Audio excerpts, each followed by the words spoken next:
Shalom from Jerusalem. This is Uriel, LCP, Independent News, Jerusalem, Israel. Sir, what is your name?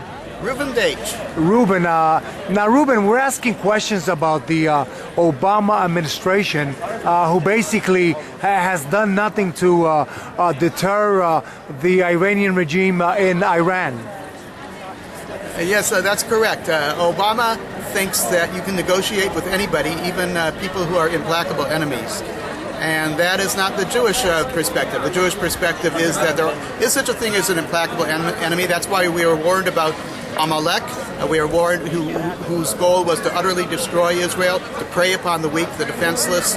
And that is what the enemies who surround us in the Middle East wish to do to us. Now, you know that the Iranian regime yesterday had 2 warships docked in Syria, and they're trying to provoke not just the Middle East, but Israel as a provocation of the so-called naval might, or whatever they're trying to do to instigate a war against Israel. Yes, I think Israel can outsmart these people. The government of Israel isn't going to be easily provoked into doing something foolish. They will do what is necessary to do to disarm our enemies.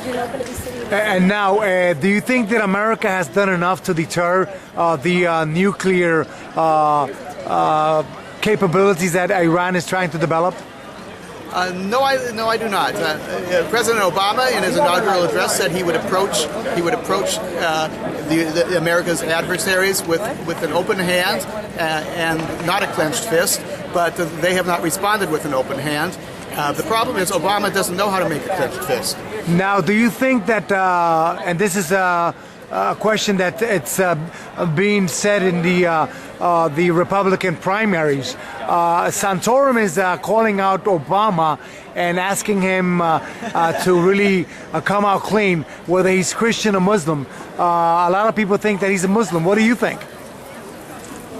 It's hard to tell what's really in his mind. We know that he had a Muslim upbringing for a certain number of years in Indonesia, I believe it was, and we also know that he apparently was mesmerized by a certain Christian minister whose Reverend Wright, Reverend Wright, who should be called Reverend Wrong. His style of preaching was more like that of some certain imams in the Middle East.